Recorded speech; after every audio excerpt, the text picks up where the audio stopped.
अस्सलामुअलैकुम, मैं हूं ज़िशान मलिक और आप देख रहे हैं प्रोग्राम हम लोग। और हम लोग की टीम मौजूद है आज पाक पतन जो मशहूर है हज़रत बाबा फरीद गंज शक्कर के नाम से। लेकिन यहाँ आने का मकसद ये है कि इस केस की हमें इत्तला मिली जिसमें एक अनोखी बात सामने आई कि एक माँ ने तमाम रिवायात को तोड़ते हुए, तमाम तरह जो उसूल और ज़ाब्ते हैं उनको तोड़ते हुए एक ऐसा काम अंजाम दिया है जिसकी कोई मिसाल नहीं मिलती।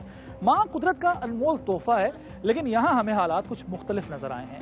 ये क्या मामला है, वो कौन खातून थी, क्या किया उसने, तमाम तरह सवालात का जवाब लेने के लिए आज हम लोग की टीम पाक पतन पहुंची है और यहीं से इस सारे केस की तफसीलात जानने की कोशिश करेंगे।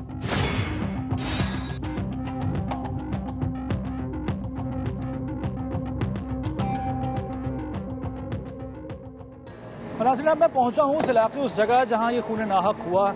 लोगों से बात करेंगे जो इस केस से जुड़े हुए हैं, उस घर में आपको लेकर चलेंगे जहां पर ये कत्ल हुआ, तमाम तरह वाक़यात से आपको आगाही देंगे। तो आइए चलते हैं उनके घर।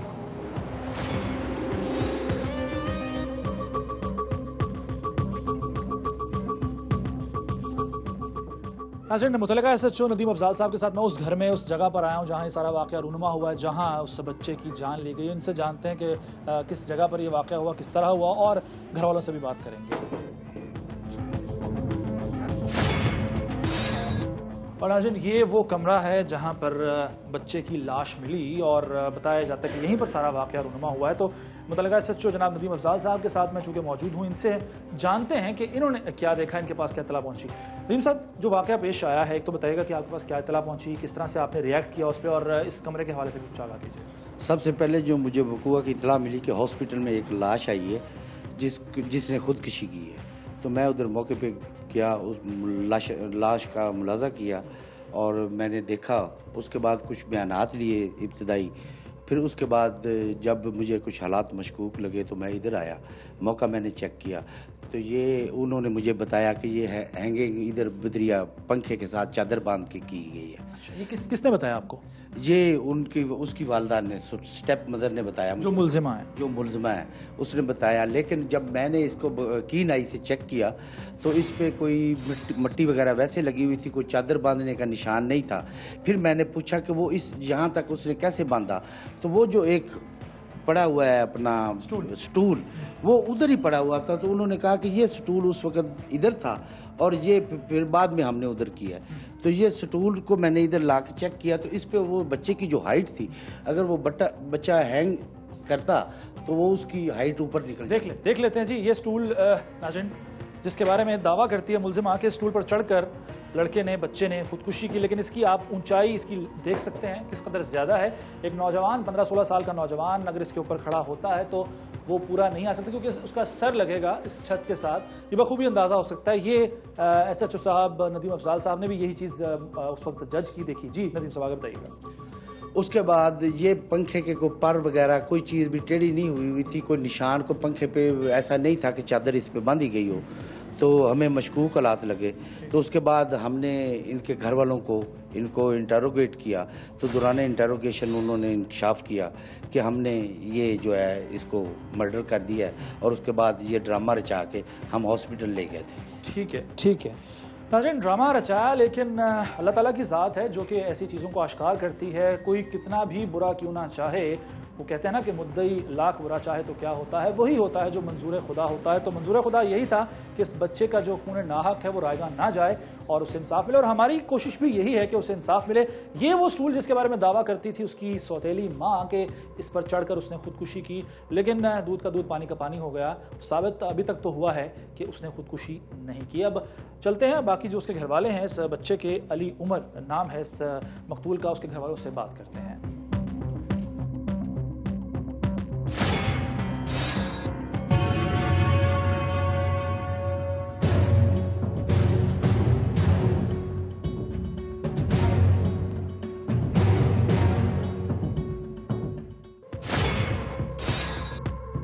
और अब मैं मौजूद हूँ मकतूल के वालिद और मकतूल के मामू के साथ, और इनके मामू के बारे में बताऊँ आपको कि यही इस केस के मुद्दई भी हैं, तो इनसे बारी बारी बात करते हैं। आपका नाम जी? सैयद मुश्ताक हुसैन शाह। मुश्ताक साहब, इस केस के मुद्दई आप हैं, ज़रा बताइएगा मामला है क्या?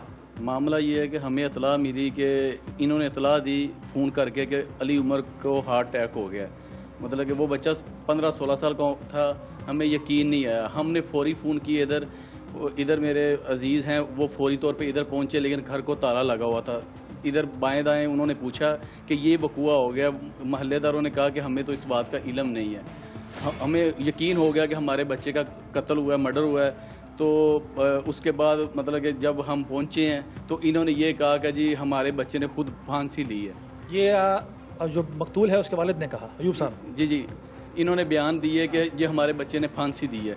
तो जब हम इधर पहुंचे तो हमें यकीन नहीं है, उसके गले पे ना बहुत गहरा ज़ख्म था, ऐसे जैसे बेल्ट के साथ उसका गला दबाया गया हो। कोई खतरा था मकतूल को इन लोगों से? कोई नहीं। अभी 8-10 दिन पहले मेरे पास से, लाहौर से मेरे पास इधर आया था। वो कह रहा था कि मामू जी मैं बड़ा परेशान हूँ, तो मेरी वालदा मुझसे बहुत गैर इम्तियाजी सलूक करती है, मुझे खाना नहीं देती, मतलब मारती पीटती है। तो वो कह रहा था कि ना मैंने इधर वापस आपके पास लाहौर आ जाना। 2 साल पहले इधर आया था, बचपन से लेकर मतलब कि जब बड़ा हुआ है उस वक्त तक मेरे पास रहा है। और बेटी भी मेरे पास है जो मतलब कि 2nd ईयर में पढ़ रही है। और सर इससे पहले एक वकूआ ये हुआ है कि तेल छिड़क के मेरी सिस्टर को इन्होंने जला दिया था। अच्छा, आपकी सिस्टर को जला दिया था? इससे पहले मेरी सिस्टर को इन्होंने जला दिया था। मेरी सिस्टर के साथ पहले शादी हुई थी, इन्होंने फिर दूसरी एक शादी कर ली। इधर मतलब कि इनकी वो वाइफ मतलब रहती थी उसका केस नहीं किया आपने जो सिस्टर की जलाने का? जब हम इधर पहुंचे थे तो इन्होंने मतलब कि उसको डरा धमका के ये कहा कि हम बच्चे मार देंगे या ये कर देंगे, मतलब कि अगर तुमने कोई ऐसा बयान दिया। जब तक हम इधर पहुंचे उस वक्त तक उसकी डेथ हो चुकी थी। अच्छा, ये बताएं कि क्या वजह नज़र आती है आपको कि आपके जो भांजे हैं अली उमर, उनका कत्ल क्यों करेंगी आपकी जो बहनोई हैं, उनकी दूसरी बीवी यानी सौतेली माँ अली उमर की, वो क्यों कत्ल करेंगी? वो कत्ल की वजूहात ये हो सकती है कि जदाद का मामला भी है, और बाकी पुलिस मतलब कि तहकीकात कर रही है। फिर जो बात होगी वो आपके सामने आ जाएगी वजह कत्ल। कोई दबाव है आप पे केस वापस लेने का या खत्म करने का? सर मैं इस केस को हरगिज वापस नहीं लूँगा। वैसे दबाव है कोई आप पे? अगर कोई दबाव हुआ भी तो मैं दबाव को बर्दाश्त नहीं करूँगा। यानी आप चाहेंगे कि इंसाफ मिले अली उमर को, और जो मुल्ज़मान हैं यही चाहता हूँ कि इंसाफ मिले और इंसाफ के पूरे तकाजे होने चाहिए। एक मासूम बच्चा आप इस महल्ले में और पूरे शहर में शहादत ले सकते हैं। 5 वक्त का नमाजी था बच्चा, हल्की उम्र में उसको आदत पड़ गई थी नमाज पढ़ने की। आप इमाम साहब मस्जिद से पूछ सकते हैं जो, और देखिए कितनी शर्म वाली बात है। वो इधर मतलब रहता था और बाज़ार में पढ़ने के बाद वो पार्ट टाइम काम करता था। आप बाज़ार में जाएं, बाज़ार वाले जो वो लोग हैं ताजरान, वो आपको बताएंगे बच्चा कितना नहाय शरीफ आदमी था।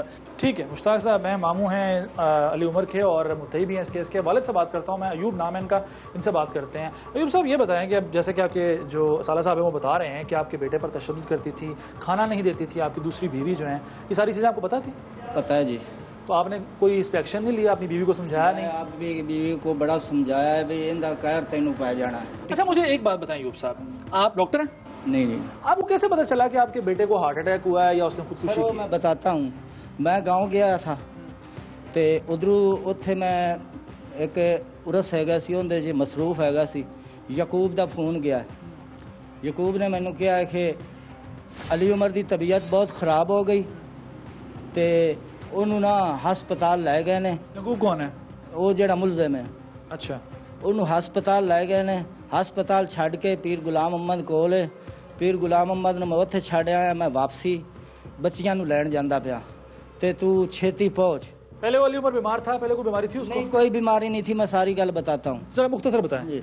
उदों जनाब उन्हें मैनू नहीं दसिया बई यह चीज़ हैगी, बई इनू मतलब कि इन्हें, यानी आपने सिर्फ यकूब के कहने पर ये फैसला कर लिया कि उसको हार्ट अटैक हुआ है और वो खुदकुशी की उसके। अच्छा उस तो बाद जो मैनू बच्ची का फोन गया इस दा बई अबू अली उमर फौत हो गया, मैं फौरी फोन मुश्ताक शाह दे घर किया। मेरे ज़हन च कोई होंदी मैं इत्थों आके कवर कर लेंदा। आपकी जो पहली बीवी हैं उनका इंतकाल किस तरह हुआ था? उसका इंतकाल जी इस तरह होया भी वो झगड़ा साडा होंदा सी ते आग लगा दी उसको? फिर आपने? हाँ जी, आग लगा दी उसको? नहीं, और झगड़ा उसका होता थी। मल्ले वाले को पुछ लो इत्थे इनू भाई मुश्ताक नू मैं क्या भाई इनू समझा, इन्हें क्या भाई मैं भेजांगा दूजे नू। नहीं, मुझे एक बात बताएं ना, मैं सिर्फ ये पूछ रहा हूँ आपने आग लगाई अपनी बीवी को कि नहीं लगाई? मैं बताता हूँ। मैं मुख्तसर बताएं लगाई या नहीं लगाई? मैं बच्ची क्या, मैं बच्ची लै जानी है पिंड दादी नू मिलाउण। बताएं आग लगाई अपनी बीवी को कि नहीं लगाई? बता लगाई या नहीं लगाई, हाँ या ना? नहीं लगाई। खुद मरी है वो? क्यों? ਉਹਨੂੰ ਕੁਝ ਟੈਨਸ਼ਨ ਸੀ ਵੀ ਮੈਨੂੰ ਇਹ ਜਿਹੜਾ नहीं लेके गए मंजूर शाह ते इनदे भाई। आपके घर में सारों को टेंशन होती है और सिर्फ आपके अलावा बाकी लोग ही क्यों अपनी जिंदगी खत्म करते हैं? बगौल आपके बेटे ने भी खुदकुशी की, आपकी जो बीवी है उन्होंने भी खुद को आग लगाई। नाज़रीन, ये अयूब साहब हैं जी, ये कहते हैं कि जो उनकी पहली बीवी उसने खुद को आग लगाई और जो उस खातून के भाई हैं, मुद्दई हैं इस केस के, अली उमर कत्ल केस के, वो ये कहते हैं कि उससे आग लगाई गई। एक तो बताइएगा, ये आपके बहनोई साहब हैं, ये तो कहते हैं कि जी मुझे तो पता भी नहीं था और झगड़ा कुछ और था। अपनी बीवी का भी कहते हैं कि मेरा उस पर जोर नहीं चलता था। मामला क्या इतना सीधा है जितना ये बता रहे हैं? जी बिल्कुल नहीं ऐसा सीधा। अब ये जो याकूब नाम का बंदा है जिसके बारे में ये कहते हैं कि जी फोन किया उसने और उसने कहा कि जी खुदकुशी कर ली है, क्या वो बहुत बड़ा सर्जन है या उसने अंदर झांक के देख लिया कि बच्चे ने वाकई अपने आप को मारा है? सर ये कौन है? ये याकूब इनके ना कजन का बेटा है, इनके घर रह रहा था और हमें ये पता चला, जो हमारी इतला है कि ये पता चला है कि याकूब के और इनकी जो ये दूसरी वाइफ है उसके नजायज तल्लुकात थे और बच्चे ने ऊपर से देख लिया था और मारने की वजह भी यही थी, उनके पास कोई और ऑप्शन नहीं थी, बच्चे को मारने के सिवा कोई और ऑप्शन नहीं थी। अच्छा, यानी कि उन्होंने अपना गुनाह छुपाने के लिए अपना गुनाह छुपाने के लिए उन्होंने ये जुर्म किया है और मतलब कि उन्होंने इंकशाफ किया है और दौरान तफ्तीश उन्होंने बताया है कि हमने इसलिए इसको मतलब कि बच्चे को मारा है। तो आपने दोनों को नामजद किया इस केस में? जी बिल्कुल, दोनों को नामजद किया है। ये देखें, हम करना चाहते तो इनको भी कर सकते थे लेकिन हमने इनको नहीं किया। अयूब साहब, ये जो बता रहे हैं, इल्ज़ाम लगा रहे हैं आपकी बीवी पर और जो आपका रिश्तेदार है उनके ऊपर, क्या ये सही है? इन्हां दे ज़हन च अजे भी डाउट है ना? है इल्ज़ाम सही है या नहीं? नहीं, ये सही है जी। जो मैं शर्म तो कुछ भी नहीं बता सकता। ठीक है, सब जानते हैं। ठीक है नाज़रीन, इनकी खामोशी ही सारा अहवाल बता रही है। हम कुछ नहीं कह रहे हैं, हम कुछ भी साबित नहीं करना चाह रहे हैं। जो कुछ भी है वो आपने सुन लिया है और फैसला जो है वो कानून ने करना है, अदालत ने करना है। लेकिन मकसद सिर्फ और सिर्फ इस प्रोग्राम का भी ये है कि मासूम अली उमर को इंसाफ मिलना चाहिए।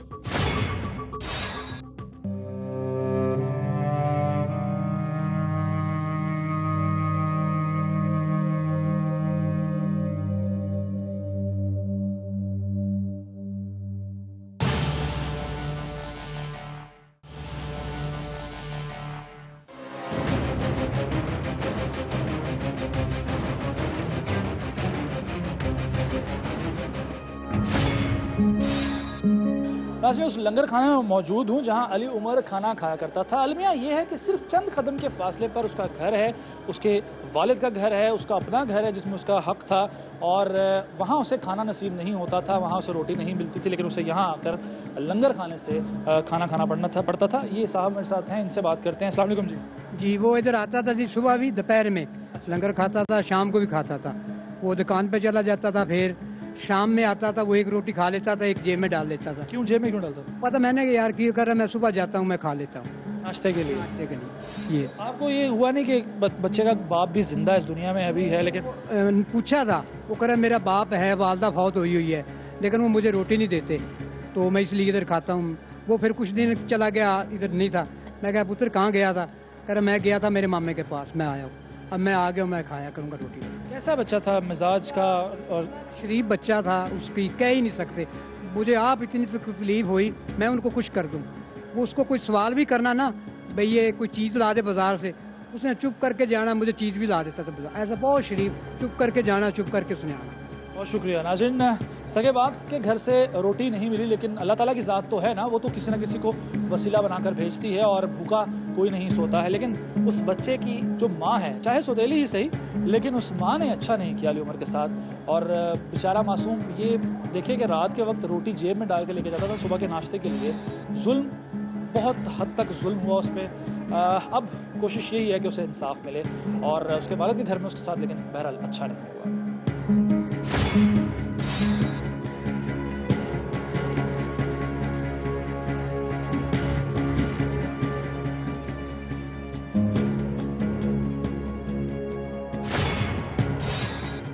और अब मैं मौजूद हूँ उस दुकान में जहाँ अली उमर काम किया करता था, मुलाजमत किया करता था। इस दुकान के मालिक से बात करते हैं। अस्सलाम वालेकुम जी। वालेकुम अस्सलाम। क्या नाम है आपका? मेरा नाम कुतुब है। आपके पास अली उमर काम करता था? जी, मेरे पास आता होता था टाइम स्पेंड करने के लिए। उसे घर में बहुत ज़्यादा वो जो ना तंग था और यहाँ पे टाइम स्पेंड करने के लिए ना यहाँ पे आता होता था दुकान की प्रॉब्लम्स के बारे में बताता था आपको? हाँ, बताता था कि मेरी वालदा मुझे खाना नहीं देती। अक्सर वो मुझसे आके खाना खा लिया करता था या कहीं और से मुझसे पैसे ले जाया करता था, लेकिन वो घर से बहुत तंग था। वो अगर कोई भी काम नहीं ना होता था तो मेरी शॉप पे आ जाता था। क्या घर वालों की तरफ से कोई जुल्म सितम भी किया जाता था, उस पर तशद्दुद भी किया जाता था? कोई बताया इस तरह का कभी उसने आपको? तशद्दुद का तो इतना नहीं उसने बताया, लेकिन ये कहता था कि मेरी वालदा मेरे साथ अच्छा सलूक नहीं करती। कैसा बच्चा था? बहुत अच्छा लड़का था, इंतहाई ईमानदार लड़का था। इसमें ऐसा कोई भी नहीं था कि किसी से झगड़ा नहीं था, हर किसी के साथ प्यार मोहब्बत से रहता था। नाज़रीन, सगे बाप के होते हुए एक बच्चा मजबूर हो गया इस बात पर कि वो आके खुद मुलाजमत, 15-16 साल का लड़का जो पढ़ भी रहा था और मुलाजमत भी करता था, यहाँ आकर अपनी मेहनत से कमा कर वो खाया करता था या लंगर में जाकर रोटी खा लिया करता था। तो ये अलमिया है हमारे माशरे का कि अपने बाप के होते हुए भी एक बच्चे को किस तरह से ज़िंदगी गुजारने पर ये माशरा मजबूर करता है।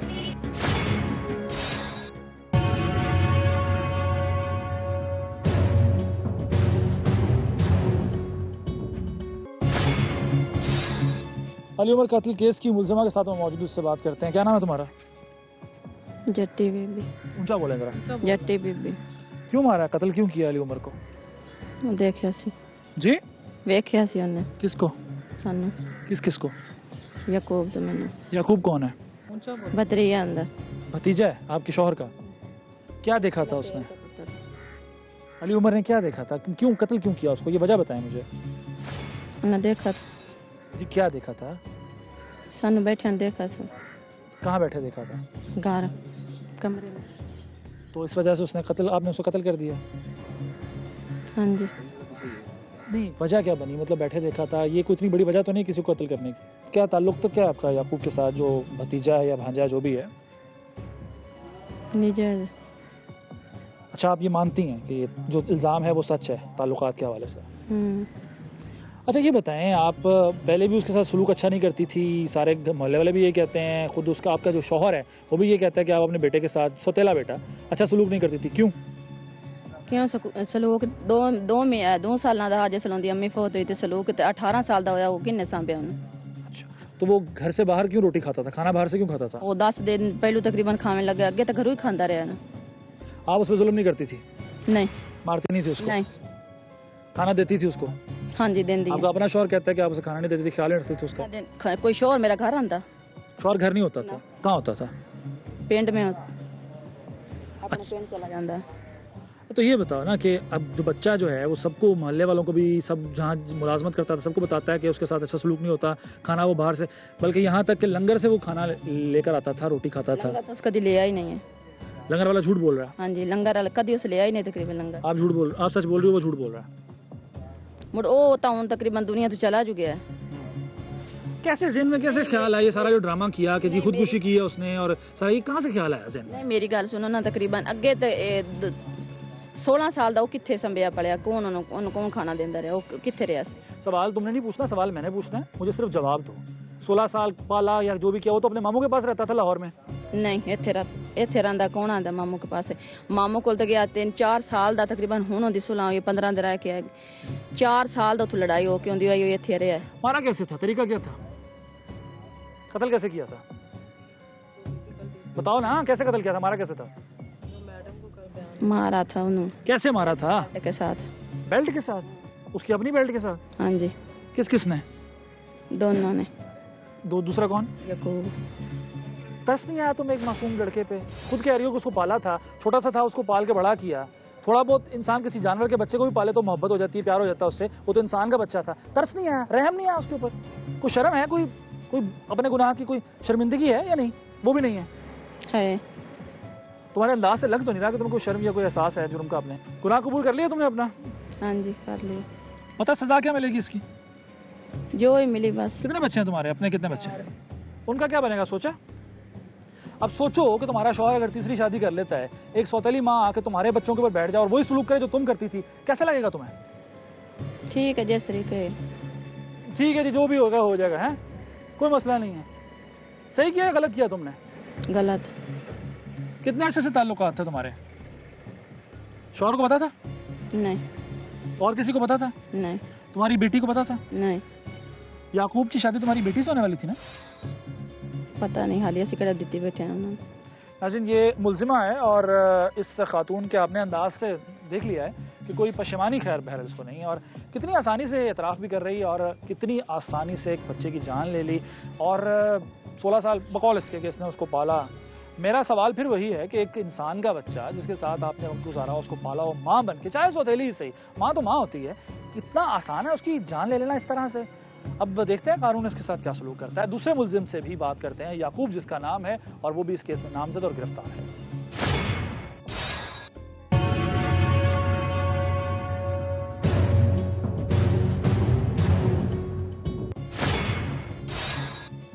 अली उमर कत्ल केस के दूसरे मुलजिम के साथ मैं मौजूद हूँ, इससे बात करते हैं। क्या नाम है तुम्हारा? मेरा नाम याकूब। याकूब, अली उमर को क्यों कत्ल किया? उसको शक है जी साडा जी। किस पे चाची के शक था या वाकई सच में ऐसा कुछ था? शक से उसको पक्का शक था। तो जो शक उसको था वो सही था या गलत था? सही था। कब से? ये 2 दिन हो गए ना। तो कत्ल करना क्या जरूरी था? मतलब इतनी बड़ी बात हो गई थी कि तुमने उसको मार ही दिया, क्या वजह? अपना गुनाह छुपाना चाहते थे? वो चाची ने मैंने मजबूर किया, इस वास्ते मैं मजबूर हो गया। कितनी उम्र है तुम्हारी? मेरी है 27-28 साल। यार बड़े आसानी से मजबूर हो जाते हो, कोई भी तुम्हें मजबूर करके कुछ भी करवा सकता है, इसका मतलब है? नहीं सर। मतलब तरस नहीं आया, रहम नहीं आया उस बच्चे पे, 15-16 साल के लड़के पे, उसको कत्ल करते हुए? गलती हो गई, बहुत बड़ी गलती हो गई। कैसे मारा? उसको मैं उसके हाथ पकड़े ने, तो जो मेरी चाची है उसको गले में उसको गोटो दिया, बेल्ट में। चाची तुम्हारी जो चाची हैं उनके साथ क्या मतलब क्यों ताल्लुकात है तुम्हारे? क्या जी, क्या बताओ? जो गलत तल्लुक बात है वैसे। किसके साथ? चाची के साथ। कब से? 6-7 साल हो गए। तुम्हारे जो चचा हैं उनको पता था इस बात? नहीं, उसको नहीं पता था। ये बताओ कि जब उसको कत्ल किया है, उसने बचने की कोशिश तो की होगी, बेचारे ने जोर लगाया होगा बचने के लिए हर मुमकिन। आलू तो नहीं पाई है जी। तो फिर ये ज़हन में कैसे ख्याल आया कि जी इसको खुदकुशी का रंग दे दूं मैं? किस तरह? बड़े फिल्में बहुत देखते हो या खुद ही बड़ा इतना ज़हन है तुम्हारा? फिल्म तो देखते ही नहीं, फिल्म तो फिर जिंदगी नहीं देखी जी। तो ये ज़हन में कैसे आया जी इसको खुदकुशी का रंग दे दूं मैं? बड़ा ज़बरदस्त प्लान है तुम्हारा यार। चाची ने क्या फिर बहाना बना के 10 दिन। यानी कि सारा कुछ जो तुम्हारी चाची ने किया, तुम मासूम हो, तुम्हें सिर्फ जिस तरह कहा गया तुम करते रहे, ऐसा ही है? जी। तुमने कुछ भी नहीं किया ना? मैं तो फिर साथ ही हूँ ना। यानी सारा कुछ चाची करवा रही थी तुम्हारी। कब से रहते थे इस घर में? मैं काफ़ी अर्से तो छोटा जी से वो दो इन्हों को बच्चे को नहीं, जितनी देर तो मैंने को रहना थी। चाची की जो बेटी है उसके साथ क्या रिश्ता था तुम्हारा? उसके साथ शादी होनी थी। कब? मंगनी हुई थी बाकायदा? मंगनी किया ऐसी चाचू मेरे ना भाई रिश्ता तेन में देना, इन्हें तेरी शादी करनी। यानी दूसरे अल्फाज में तुम्हारी चाची के साथ साथ तुम्हारी सास भी थी वो? जी। बीवी की माँ सास होती है ना? हाँ जी। यानी चाची और सास दोनों रिश्ता तुम्हारा, और उनके साथ तुमने ऐसा सलूक किया? हाँ जी। कोई शर्मिंदगी है अपने काम पे? शर्म तो आती बहुत है। ठीक है, याकूब नाम है जी इस बंदे का, और बड़ा मासूम इंसान है जो सिर्फ और सिर्फ कहने पर, चची के कहने पर इसने सब कुछ किया। चची के कहने पर ही ताल्लुकात इसके बकौल इसके कायम थे, चची के कहने पर ही इसने कत्ल किया, सारा कुछ किया। तो इस मासूम शख्स को देखते हैं कानून क्या सज़ा देता है, और एतराफ़ कर रहा है, इसे शर्मिंदगी भी है और माफ़ी भी कहता है मांगेगा, लेकिन इससे अली उमर बेचारा जो इस दुनिया से चला गया वो वापस नहीं आएगा।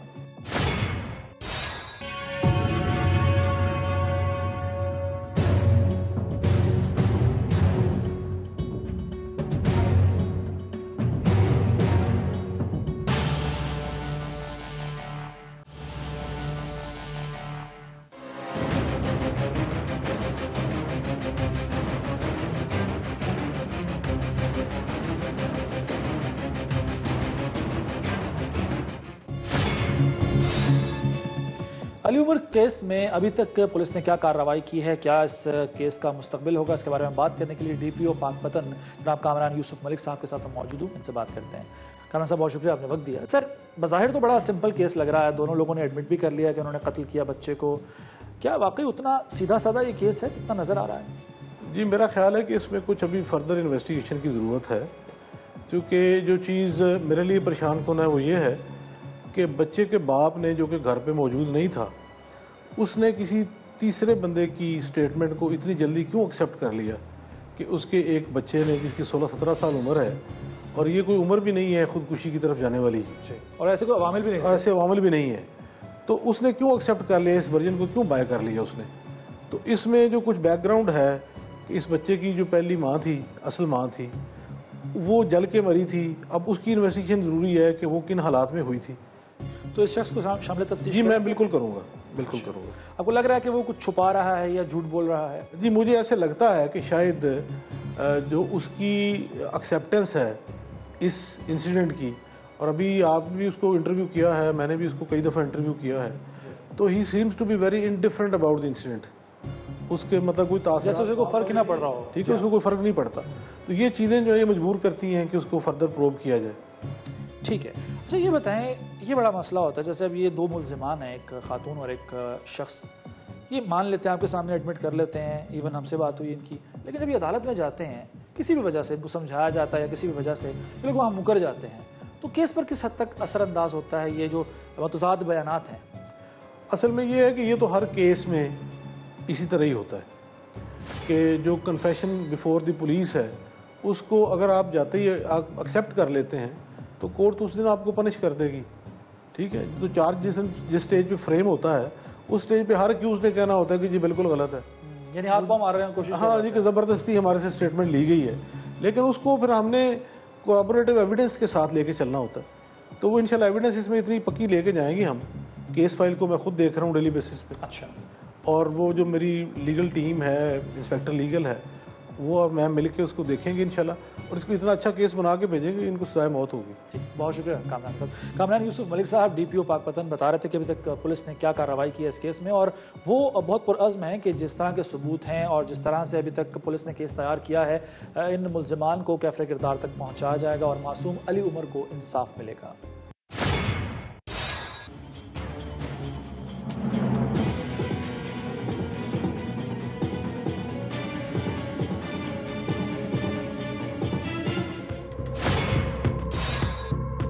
इस केस के कानूनी पहलुओं पर बात करने के लिए मैं मौजूद हूं advocate supreme court Rabia Bajwa साहिबा के साथ, उनसे बात करते हैं।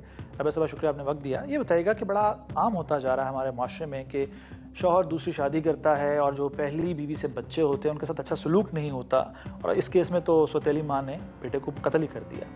क्या हमारा कानून तहफ़्फ़ुज़ नहीं देता ऐसे बच्चों को? जी बिल्कुल, कानून तहफ़्फ़ुज़ देता है, कानून अपनी जगह पे मौजूद है। ये अलहदा बात है कि जो उसका एक मैकेनिज़्म है लॉ का, या जो एक इन्वेस्टिगेशन और पुलिस से वाबस्ता जो मामलात हैं उनमें हम लोग बहुत कमज़ोर हैं, जिसकी वजह से ओवरऑल जो जुडिशल सिस्टम है उसमें काफ़ी ज़्यादा मसाइल का सामना करना पड़ रहा है। मगर हम ये नहीं कह सकते कि कानून मौजूद नहीं या ऐसे लोगों को सजाएं नहीं होती। लेकिन हकूक़ की अगर बात की जाए, वो बच्चा, उसको उसकी सौतेली माँ खाना भी नहीं देती थी, वो जाकर लंगर से खाना खाता था, उनके हकूक़ के हवाले से क्या मौजूद है हमारे? देखिए, ये तो अगर आप एक तरफ तो ये क्रिमिनल ऑफेंस है, अगर हम राइट्स की बात करते हैं तो हमारा कॉन्स्टिट्यूशन भी प्रोटेक्ट करता है चाइल्ड राइट्स को। उसके अलावा बहुत सारे इंटरनेशनल कन्वेंशन हैं जिसमें पाकिस्तान सिग्नेटरी है। मगर आप देख रहे हैं कि हमारे मुल्क में क्योंकि गवर्नेंस बेहतर नहीं है, इस वजह से उन कवानीन को ना तो इम्प्लीमेंट किया जा रहा है, ना उन प्रोटोकॉल्स को या वो जो हमारे इंटरनेशनल एग्रीमेंट्स उनको फॉलो किया जा रहा है। ये अपनी जगह, मगर ये जो केस है, ये पर्टिकुलर केस, ये तो बेसिकली जुर्म से ताल्लुक रखता है कि इसमें एक बच्चे के खिलाफ एक बड़ा संगीन और घनौना किस्म का एक जुर्म हुआ, और उसमें बेसिकली जो क्रिमिनल साइड पे हमारा कानून है वो हरकत में आएगा और वो ऑफेंडर को पनिश करेगा। मकतूल जो बच्चा है उसका बाप कातिला, यानी मुबैना तौर पर जो कातिल है उसका शौहर है, केस कितना मजबूत है? देखिए, इसमें तो सारा केस बेशक कोई भी कातिल हो वो तो इन्वेस्टिगेशन के ऊपर बेस करता है, और जैसे कि हम जानते हैं कि इस केस में जो कंप्लेनेंट है वो उसका मामू है बच्चे का, और उसने कंप्लेंट फाइल की है। तो अगर वो साबित कर सकते हैं कोर्ट में कि वो वाकई जुर्म हुआ है और उसके ताल्लुक उसकी सौतेली माँ के साथ है, तो यकीनन कानून जो है वो मौजूद है, उसको सजा मिलेगी।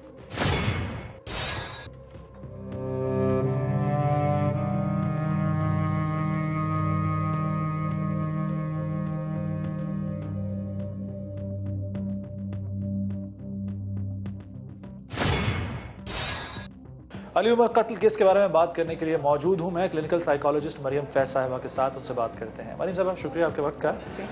ये तासुर जो पाया जाता है हमारे माशरे में ख़ास तौर पर कि माँ अपनी जो है वही होती है, सगी होती है, जो वो प्यार भी करती है बच्चों को, ख्याल भी रखती है। जो सौतेली है वो कभी माँ नहीं बन सकती, और इस वाक़े में हमने देखा कि उसने बेटे का कत्ल किया मुबैना तौर पर। तो क्या ये तासुर इसका मतलब दुरुस्त है? मेरा अपना नज़रिया इस बारे में ये है कि ये सिर्फ एक सोच का नज़रिया है ना, सोच की अक्कासी करता है। ये सिर्फ सोच का खेल है। आप अगर किसी भी रिलेशनशिप को किसी भी नज़र से देख रहे हैं और उस पर बिलीव करते हैं तो आप उसका आपका रवैया, उसको एक्सेप्टेंस आप उसके मुताबिक ही देंगे। सौतेली है या सगी है, ये भी एक माइंड सेट की निशानी है।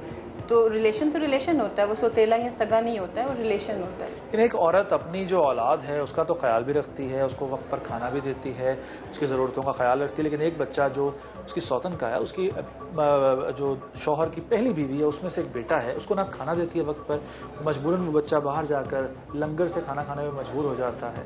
इसका मतलब तो यही हुआ कि वो सिर्फ और सिर्फ इसलिए कि वो चूँकि उसकी अपनी औलाद नहीं है इस तरह का सलूक इस वजह से करती है। यहाँ पे रोल आ जाता है उस बच्चे के बाप का बहुत ज़्यादा, कि अगर उसने दूसरी शादी के लिए किसी को अप्रोच किया तो क्या सारी चीज़ों का ख्याल रखा अपने बच्चों की तरफ से और अपनी जो नई बीवी है उसकी तरफ से, सारी चीज़ों को बैलेंस किया या नहीं। बिल्कुल इसकी जिम्मेदारी जो है उसके वालिद पे बिल्कुल जाती है कि उसने बैलेंस क्रिएट करना था और उसने ही लेके चलना था चीज़ों को।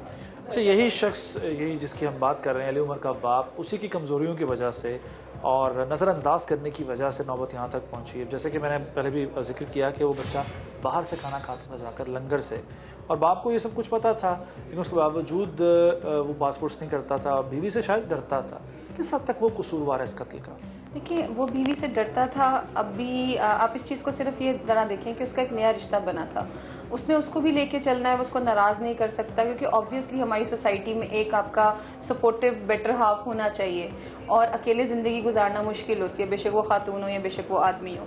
जहाँ तक निगलेक्ट की बात है तो इसके वालिद साहब का जो निगलेक्ट किया उसका रोल बहुत ज़्यादा आता है कि वो सिर्फ अपनी वाइफ की साइड पे ही हो कि अगर चीज़ों को मैनेज कर रहे हैं सब कुछ देखने के बावजूद, तो इसका मतलब है कि वो भी इक्वली कसूरवार हैं।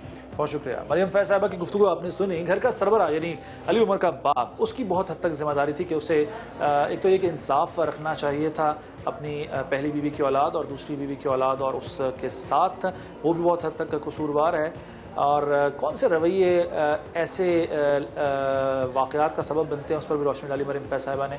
आगे मज़ीद लोगों से भी इसी हवाले से गुफ्तगू करते हैं।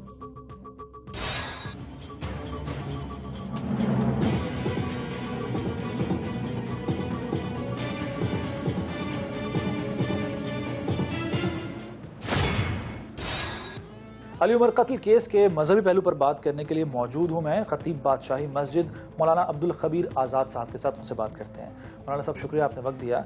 ये बताइएगा कि इस घर का जो सरबरा है अली उमर का बाप, वो उसकी रैयत है, उसकी बीवी चाहे वो पहली हो या दूसरी हो, उसकी औलाद भी उसकी रैयत है, किस हद तक जिम्मेदार है वो शख्स चश्म पोशी इख्तियार करने में अपनी बीवी के अमल से, अपने अगर उसके बेटे के साथ अच्छा सलूक नहीं हो रहा और नौबत यहाँ तक पहुँची कि उसकी सौतेली माँ ने अली उमर को कत्ल कर दिया, वो किस हद तक जिम्मेदार है?